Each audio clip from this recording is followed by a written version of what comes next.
बिहार में सियासी हलचल तेज है और आने वाले 24 घंटे में काफी फेरबदल हो सकता है। उससे पहले बड़ी खबर यह है कि आज किसी भी वक्त बिहार में महागठबंधन टूटने का ऐलान हो सकता है। तो मोदी विरोधी मोर्चा इंडिया अलायंस को ममता बनर्जी के बाद सीएम नीतीश बड़ा झटका देने वाले हैं। सारी तैयारी हो चुकी है, बस औपचारिकता ही बाकी है। सूत्रों के हवाले से खबर यह भी है कि आज नीतीश कुमार महागठबंधन सरकार के सीएम पद से रिजाइन करने वाले हैं और आज ही उन्हें एनडीए विधायक दल का नेता चुना जा सकता है। तो कल यानी 28 जनवरी को बीजेपी के सपोर्ट से नीतीश सरकार गठन हो सकता है।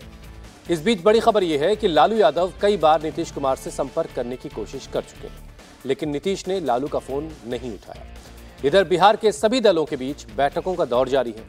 जेडीयू, बीजेपी, आरजेडी और कांग्रेस की अलग अलग बैठक होने वाली है। तो आज एक बड़ा ऐलान होने की उम्मीद की जा रही है। आज नीतीश कुमार इस्तीफा दे सकते हैं अपने सीएम के पद से और साथ ही साथ महागठबंधन के टूटने की खबर भी आ सकती है, लेकिन इंतजार करना होगा। लगातार यह भी बात बताई जा रही है कि लालू यादव नीतीश कुमार से संपर्क करने की कोशिश कर रहे हैं, लेकिन यह संपर्क अब तक नहीं हो पाया है।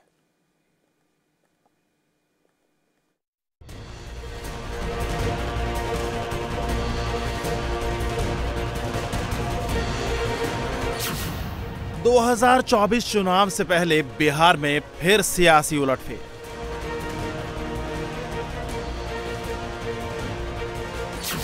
बीजेपी और नीतीश में फिर हुआ मेल। समझो बिहार में हो ही गया खेला।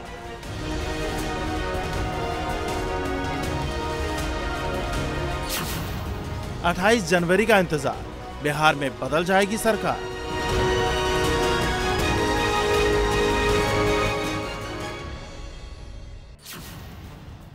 अयोध्या में राम मंदिर के उद्घाटन के बाद बीजेपी ने 2024 के लिए अपना अश्वमेध का घोड़ा छोड़ दिया है और मोदी को तीसरी बार पीएम बनाने के लिए बीजेपी ने जिन 400 सीटों का टारगेट सेट किया है, उसको लेकर आज बिहार में बड़ा उलटफेर होने की संभावना है। सूत्र दावा कर रहे हैं कि नीतीश की बीजेपी के साथ डील हो गई है। डील के तहत नीतीश कुमार महागठबंधन के सीएम पद से आज इस्तीफा दे सकते हैं और 28 तारीख को बीजेपी के साथ मिलकर नई सरकार के मुखिया के तौर पर शपथ ले सकते हैं। बिहार में सियासी उलटफेर के संकेत तो शुक्रवार को रिपब्लिक डे समारोह के दौरान ही मिलने लगे थे, क्योंकि आमतौर पर नीतीश के बगल में बैठने वाले तेजस्वी उनकी बगल की कुर्सी को छोड़कर विधानसभा स्पीकर अवध बिहारी चौधरी के बगल में बैठे नजर आए।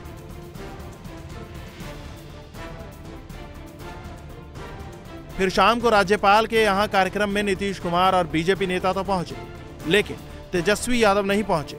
इस प्रोग्राम में भी तेजस्वी की कुर्सी नीतीश के बगल में लगी थी। जब तेजस्वी नहीं पहुंचे तो नीतीश कुमार ने अशोक चौधरी को बुलाया। अशोक चौधरी ने बिना देरी किए डिप्टी सीएम के लिए रखी गई कुर्सी से तेजस्वी के नाम की पर्ची हटाई और उस कुर्सी पर बैठ गए। वहीं स्पीकर की खाली कुर्सी पर विपक्ष के नेता विजय सिन्हा को बिठाया गया। गवर्नर की टी पार्टी में यह तस्वीर आज की बिहार की सियासी हालात को बताने के लिए सबसे सटीक तस्वीर बन गई है। गवर्नर हाउस से जब सीएम नीतीश बाहर निकले तो उनसे तेजस्वी के नहीं आने को लेकर सवाल पूछा गया। महागठबंधन में सब कुछ ठीक है या नहीं, ये पूछा गया। इस पर नीतीश ने बस इतना ही कहा कि वो जो नहीं पहुंचे उनसे पूछिए वो क्यों नहीं पहुंचे। मंत्री जी कुछ कहेंगे?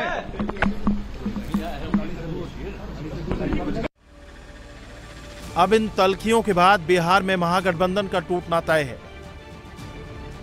चाचा नीतीश कुमार ने भतीजे तेजस्वी की परवाह तो छोड़ दी है। खबर यह है कि अब बड़े भाई लालू का भी फोन कॉल नहीं उठा रहे हैं। इन डेवलपमेंट्स के बीच दिल्ली से पटना तक बैठकों का दौर आज भी जारी रहने वाला है। आज शाम 4 बजे बीजेपी पदाधिकारियों और विधायक दल की बैठक पटना में रखी गई है, जिसमें बीजेपी के सभी सांसद और विधायक मौजूद रहेंगे। साथ ही प्रदेश प्रभारी विनोद तावड़े भी मीटिंग में शामिल होने के लिए पटना पहुंच रहे हैं। 28 जनवरी यानी कल सुबह 10 बजे जेडीयू विधायक दल की बैठक मुख्यमंत्री आवास पर होगी। जेडीयू ने अपने सभी कार्यक्रम भी रद्द कर दिए हैं। 4 बजे बैठक बुलाए हैं, उसमें लोकसभा प्रभारी, हमारे माननीय सांसद, माननीय विधायक उपस्थित होंगे। सम्राट जी, जो स्थिति बनी हुई है बिहार में, उस पर क्या लगता है? आप लोग फिर से मतलब नीतीश जी को साथ लेके जा रहे हैं सरकार में या सर? नहीं देखिए, ये सब कोई हम लोगों के स्तर पर कोई बात नहीं है, एकदम क्लियर रही है। बीजेपी की मीटिंग से पहले नीतीश की एनडीए में वापसी का पूरा प्लान तैयार है। कल तक नीतीश के लिए एनडीए के दरवाजे बंद रहने की बात करने वाले बीजेपी नेता सुशील कुमार मोदी ने भी नीतीश को लेकर बड़ा संकेत दिया है। की बैठक में तो लोकसभा चुनाव की रणनीति पर विचार हुआ, और जहाँ तक देखिए नीतीश कुमार या जदयू का सवाल है, राजनीति में हमेशा दरवाजा बंद नहीं रहता है। जो दरवाजा बंद रहता, आवश्यकता पड़ने पर खुल भी सकता है जी। अब खुलेगा कि नहीं खुलेगा जी, क्या होगा ये मैं नहीं कर सकता हूँ। ये हमारा केंद्रीय नेतृत्व तो इन चीज़ों को तय करता है। जैसे मैंने कहा कि अगर दरवाजा बंद होता है तो राजनीति में दरवाजा खुलता भी। राजनीति संभावनाओं का खेल है, कुछ भी हो सकता है, लेकिन अभी मैं इससे ज़्यादा कुछ नहीं कर सकता हूँ, क्योंकि हम लोग को इसके बारे में कोई जानकारी, कब खुलेगा कब बंद होगा, इन सारी चीज़ों के बारे में भी मैं कुछ नहीं। बिहार के सीएम नीतीश कुमार के एनडीए में शामिल होने की अटकलों के बीच दिल्ली में भी सियासी हलचल काफी तेज है। शुक्रवार को बीजेपी मुख्यालय में सीनियर नेताओं की बैठक हुई, जिसमें बिहार के सियासी हालात पर चर्चा की गई। इस बैठक में बीजेपी के राष्ट्रीय अध्यक्ष जेपी नड्डा के साथ गृहमंत्री अमित शाह भी मौजूद रहे। उधर इंडिया अलायंस के नेताओं की बयानबाजी शुरू हुई है। कांग्रेस ने जहां नीतीश से स्थिति साफ करने के लिए कहा, तो ममता बनर्जी ने नीतीश कुमार पर निशाना साधा।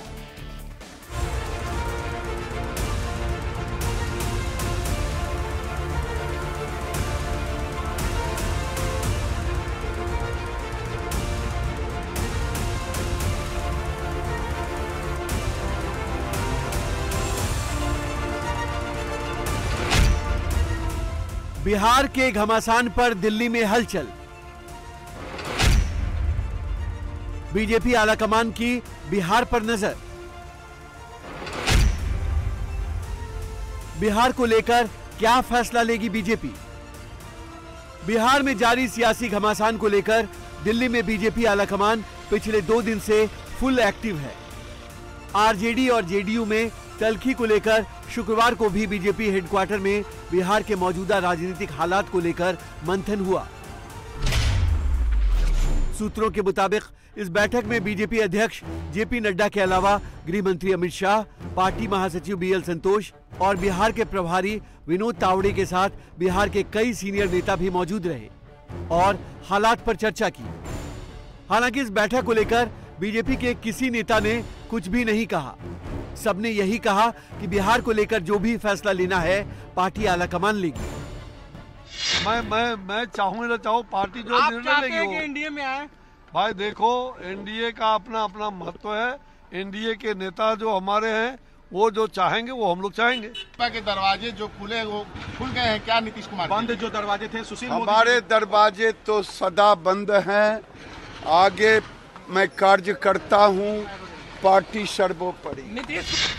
बिहार से लेकर दिल्ली तक पार्टी के कई नेताओं की बातों से लगातार संकेत मिल रहे हैं कि बीजेपी का रुख नीतीश कुमार को लेकर बदल चुका है। ये नेता नीतीश कुमार को महागठबंधन में अपमानित किए जाने की खबरों को लेकर आरजेडी की निंदा कर रहे हैं।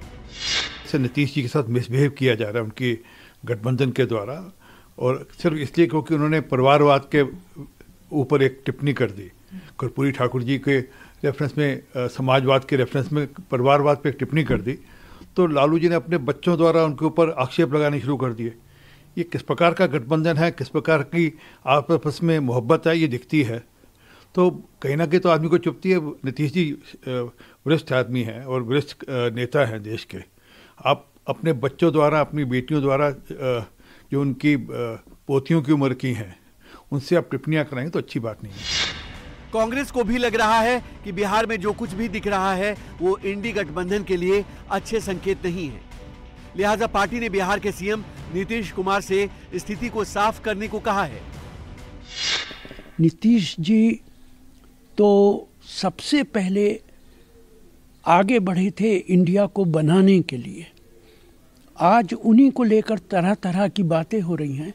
ये उनकी जिम्मेदारी बनती है कि वो सिचुएशन को साफ करें, क्लैरिफाई करें, ताकि ये जो शक और शुबे के हालात हैं ये ख़त्म हो सके।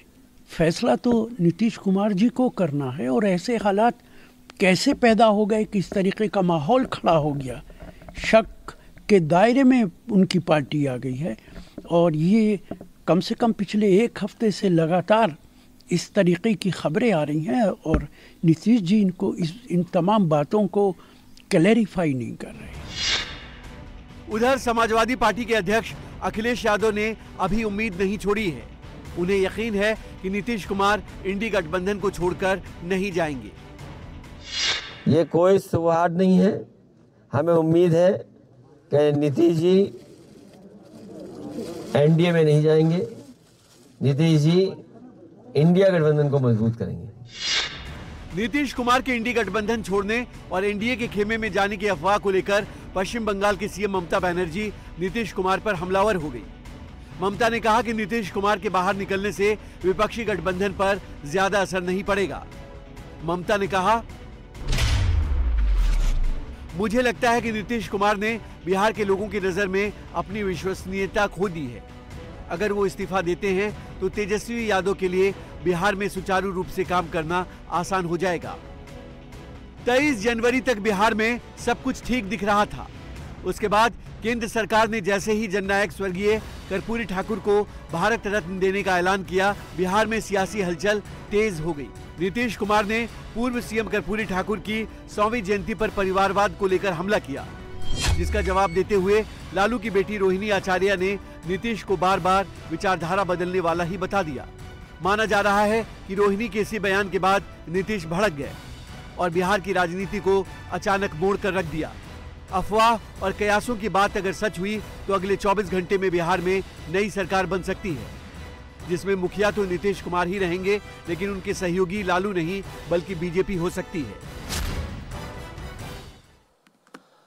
उधर मराठा आरक्षण के लिए मनोज जरांगे